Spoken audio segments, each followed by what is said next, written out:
ओम नमः शिवाय। आप सभी का हिंदू धर्म की कथाएं चैनल में हार्दिक स्वागत है। दोस्तों, माघ मास खत्म होने वाला है और अगर माघ मास के अंतिम दिनों में भील और भिल्ली की शिव भक्ति वाली अगर आप ये कथा सुनते हैं तो आपको शिव की असीम कृपा प्राप्त होती है। तो चलिए आइए मेरे साथ भील और भिल्ली की शिव भक्ति की कथा सुनते हैं। लेकिन कथा शुरू करने से पहले अगर आपने चैनल को सब्सक्राइब नहीं किया है तो प्लीज चैनल को सब्सक्राइब कर लीजिए और वीडियो को भी लाइक कर दीजिए। सिंह केतु पांचाल देश का एक राजा था। राजा बहुत बड़ा शिव भक्त था। शिव आराधना और शिकार उसकी दो प्यारी चीजें थी। वह शिकार खेलने रोज जंगल जाता था। एक दिन घने जंगल में सिंह केतु को एक ध्वस्त मंदिर दिखा। राजा शिकार की धुन में आगे बढ़ गया, पर सेवक भील ने देखा तो वह शिव मंदिर था जिसके भीतर लता और पत्थरों में एक शिवलिंग था। भील का नाम चंड था। सिंह केतु के सानिध्य और उसके राज्य में रहने से वह भी धार्मिक प्रवृत्ति का हो गया था। चबूतरे पर स्थापित शिवलिंग, जो कि अपनी जलहरी से लगभग अलग ही हो गया था, वह उसे उखाड़ लाया। चंड ने राजा से कहा, महाराज, यह निर्जन में पड़ा था, आप आज्ञा दें तो इसे मैं रख लूं, पर कृपा करके पूजन विधि भी बता दें ताकि मैं रोज इसकी पूजा करके पुण्य कमा सकूं। राजा ने कहा कि चंड भील, इसे रोज नहलाकर इसकी फूल बेल पत्तियों से सजाना, अक्षत फल और मीठा चढ़ाना, जय भोले शंकर बोलकर पूजा करना और उसके बाद इसे धूप और दीप दिखाना। राजा ने कुछ मजाक में कहा कि इस शिवलिंग को चिता भस्म जरूर चढ़ाना और वो भस्म ताजी चिता राख की ही हो। फिर भोग लगाकर बाजा बजाकर खूब नाच गाना किया करना। शिकार से राजा तो लौट गया, पर भील जो उसी जंगल में रहता था, उसने अपने घर जाकर अपनी बुद्धि के मुताबिक एक साफ सुथरे स्थान पर शिवलिंग की स्थापना की और रोज ही पूजा करने का अटूट नियम बनाया। भिल्ली के लिए यह नई बात थी। उसने कभी पूजा पाठ न देखी थी और न ही कभी करी थी।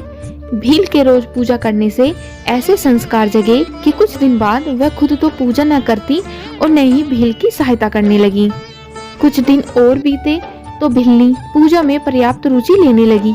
एक दिन भील पूजा पर बैठा था तो देखा कि सारी पूजन सामग्री तो मौजूद है, पर लगता है वह चिता भस्म लाना तो भूल ही गया।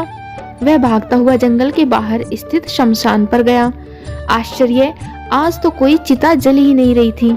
पिछली रात जली चिता का भी कोई नामो निशान नहीं रहा, जबकि उसे लगता था कि रात को मैं यहाँ से भस्म ले गया हूँ। भील भागता हुआ उल्टे पांव घर पहुँचा। भस्म की डिबिया उल्टाई पलटाई, पर चिता भस्म तनिक भी न थी। चिंता और निराशा में उसने अपनी भिल्ली को पुकारा, जिसने सारी तैयारी की थी।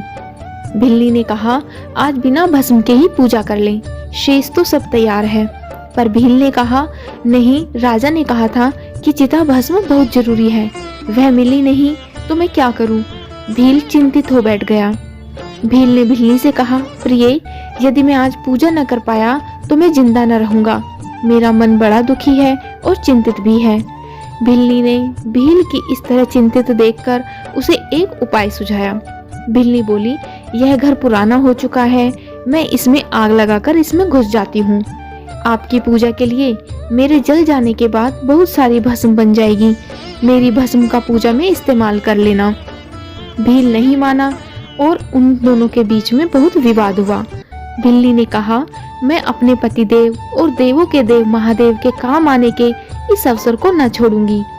भिल्ली की जिद पर भील मान गया। भिल्ली ने स्नान किया, घर में आग लगाई और घर की 3 बार परिक्रमा की। भगवान का ध्यान किया और भोलेनाथ का नाम लेकर जलते हुए घर में घुस गई। ज्यादा समय न बीता कि शिव भक्ति में लीन वह भिल्ली जलकर भस्म हो गई। भील ने भस्म उठाई, भली भांति भगवान भूतनाथ का पूजन किया। शिव भक्ति में घर सहित घरवाली खो देने का कोई दुख तो भील के मन में था ही नहीं।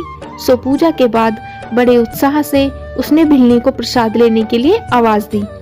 क्षण भर के भीतर ही उसकी पत्नी समीप बने घर से आती दिखी। जब वह पास आई तो भील को उसको और अपने घर के जलने का ख्याल आया। उसने पूछा, यह कैसे हुआ? तुम कैसे आई? यह घर कैसे वापस बन गया? भिल्ली ने सारी कथा कह सुनाई। जब धधकती आग में घुसी थी तो जल में घुसती जा रही थी और मुझे नींद आ रही है। जगने पर देखा कि मैं घर में ही हूँ और आप प्रसाद के लिए आवाज लगा रहे हैं।